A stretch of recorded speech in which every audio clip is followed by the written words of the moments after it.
안녕하세요, 제이제입니다. 오늘은 돈 안 쓰고 연애할 수 있는 여자의 특징 3가지에 대해서 말씀드려 볼게요. 구독과 좋아요, 알람 설정까지 해주실 거죠? 그럼 바로 시작할게요.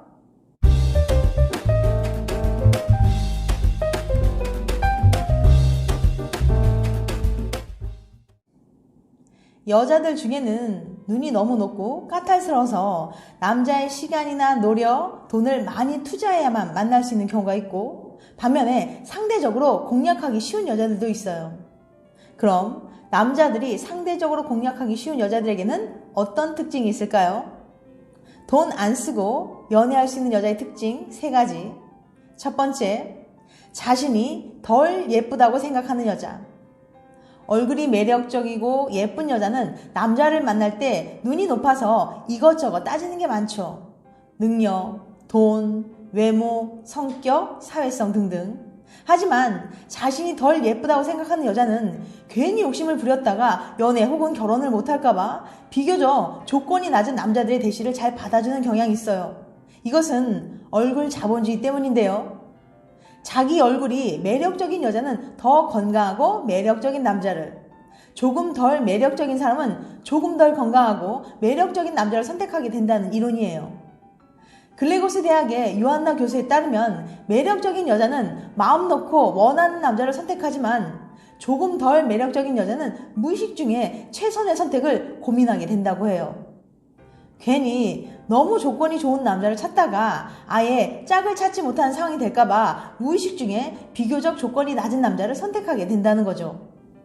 또한 세인트 앤드류 대학 심리학과의 AC 리틀 교수 실험을 통해서도 알 수 있는데요.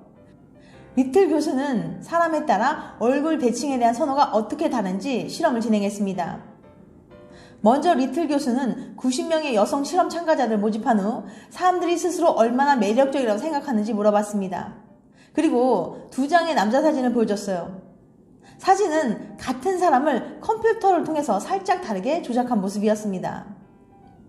하나는 일부러 얼굴 좌우 대칭이 어긋나게 바뀌었고, 다른 하나는 얼굴 좌우가 대칭이 되도록 바꾼 거예요.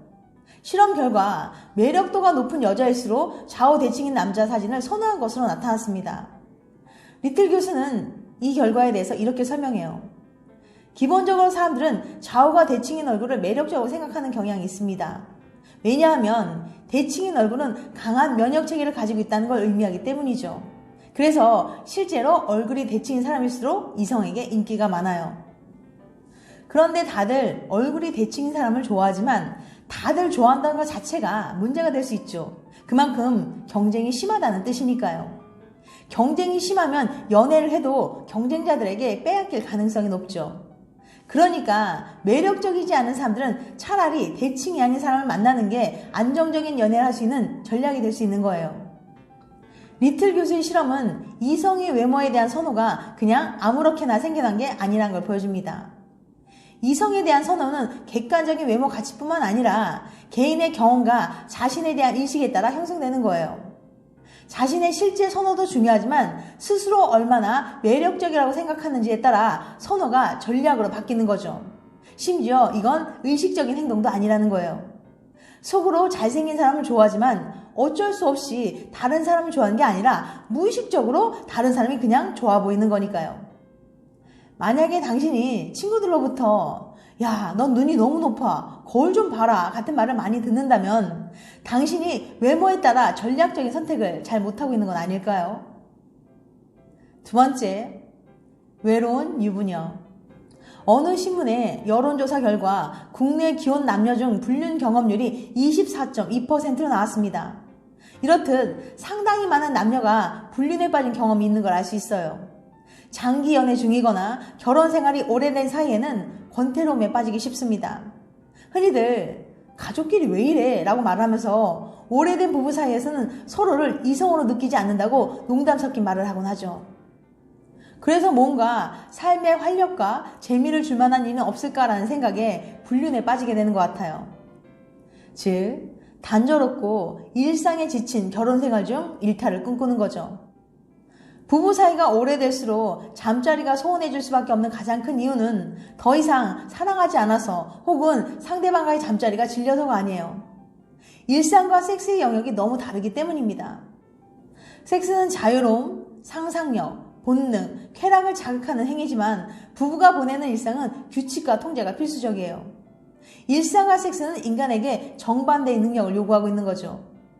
그러니까 팍팍한 일상을 살아내다 보니 부부는 서로에게 성적 매력을 느끼기 어려워진다는 거예요. 아이들 교육 문제, 가정 문제, 노후 대비 등으로 일상에 치이면서 살아가는 아내는 이성이 아니라 그냥 가족으로 느껴지게 되는 거죠. 하지만 아내도 잘 차려입고 밖에 나가면 아직도 예쁘다면서 여자로 대접하는 남자들을 보게 됩니다. 집에 가면 남편은 거들떠도 보지 않는데 이렇게 여자로 대접해주는 남자들 보면 설레게 되고 마음이 동하게 되는 거죠. 생각보다 상당수의 유부녀들이 남편 몰래 애인을 만나는 경우가 많이 있더라고요. 그것도 한 명이 아니라 여러 명의 애인을 둔 유부녀를 본 적도 있어요. 이런 여자들은 가정은 지키면서도 삶의 활력을 얻기 위해서 몰래 애인을 만나곤 합니다. 그래서 한 남자에 연연하지도 않고 쿨하게 만나고 헤어지는 경우가 많다고 해요. 세 번째, 직장 동료. 한 조사 결과에 따르면 여자들이 불륜을 저지른 대상의 27.9%가 직장 동료라는 결과가 나왔습니다.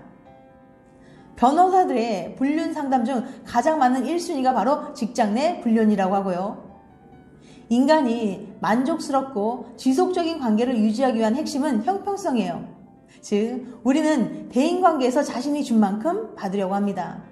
그런데 직장 동료의 경우 서로 만족할 만한 형평성이 존재하면 지속적인 동료애가 생길 가능성이 높아져요. 사람들은 대인관계에서 자신이 무엇을 좋아하고 싫어하는지 자신을 드러낼 때 자신을 공감해주고 동조해주는 사람에게 호감도가 상승합니다. 그런데 그런 사람이 매일 함께 일하는 직장 동료인 경우 강한 동료애가 생기면서 사랑이란 감정으로 발전할 수 있어요. 그래서 직장 내 불륜이 빈번하게 발생하게 되는 겁니다. 어느 상담 커뮤니티에서 기혼 여성 400명을 대상으로 설문조사를 실시한 결과 사회생활하고 있는 주부 중 21.5%가 불륜의 경험이 있다고 답했습니다. 한편 전업주부 중에서는 불륜 경험 있다고 답한 사람은 14%였고 그 대부분이 직장 다닐 때 있었던 일이라고 답했어요. 이 조사 결과를 참고해봐도 유부녀들이 직장 동료와 부적절한 관계를 맺는 경우가 많다는 걸 알 수 있습니다. 특히 내가 속한 조직의 특성에 따라 사내 연애가 많이 생길 수도 있고 아닐 수도 있다고 하는데요. 툴사대학 심리학과의 사내 커플이 많은 회사의 특성에 대한 연구를 소개해 볼게요. 사내 커플이 많은 회사의 특성 1. 먼저 이 연구에 따르면 회사에서 이성과 접촉할 기회가 많은 것은 사내 연애 확률을 높여주지 않는다고 해요. 그보다 훨씬 중요한 것은 바로 구성원 간의 업무 의존도였습니다. 업무 의존도란 나의 목표를 달성하기 위해 다른 구성원들에게 얼마나 많은 도움을 받아야 하는지를 의미합니다. 즉, 업무 의존도가 높다는 것은 다른 구성원들과 힘을 합치고 업무를 분담해야 하는 일이 많다는 거예요. 업무 의존도가 높은 환경에서 두 사람은 자연스럽게 다양한 상호작용을 하게 됩니다. 또한 두 사람은 공동의 목표를 달성하는 과정에서 둘만 공유하는 경험과 기억이 생기게 되는데 이것은 두 사람의 관계에 강력한 접착제 역할을 하게 되는 거예요. 사내 커플이 많은 회사의 특징이 물론 조직에 마음에 드는 사람이 있다고 쉽게 접근할 수 있는 건 아니에요. 동료의 시선이나 연애에 대한 조직 내의 분위기도 충분히 고려해야 되죠. 이 연구를 진행한 살바지오 교수는 야한 농담이나 연애에 관련된 얘기를 쉽게 주고받을 수 있는 분위기일수록 성별에 따라 정해진 역할을 맡거나 다른 옷을 입는 회사일수록 사내 커플이 생길 확률이 더 높다는 것을 밝혀냈습니다. 이러한 특성을 가진 회사에서는 직원들에게 서로를 직장 종료 이전에 남자와 여자로 인식하는 경향이 강합니다. 잠재적 연애 상대가 되는 거죠. 이러한 분위기는 자연스럽게 회사가 사내 연애에 대해 관대해지도록 만들고 당연히 사내 커플이 탄생할 확률이 높아지게 되는 거예요. 물론 어디에 있든지 간에 개인적인 특성으로 인해 연애를 할 수도 있고 하지 못할 수도 있어요. 하지만 분명한 것은 개인적인 매력이나 특성과는 별개로 내가 속한 조직의 특성도 연애에 영향을 미친다는 거죠. 지금까지 돈 안 쓰고 연애할 수 있는 여자의 특징 3가지에 대해서 말씀드렸어요. 다시 한번 요약해드리면 첫 번째, 자신이 덜 예쁘다고 생각하는 여자. 두 번째, 외로운 유부녀. 세 번째, 직장 동료. 다음엔 더 재밌고 유익한 영상을 찾아뵐게요. 끝까지 시청해주셔서 감사합니다. 다음에 또 봬요. 안녕.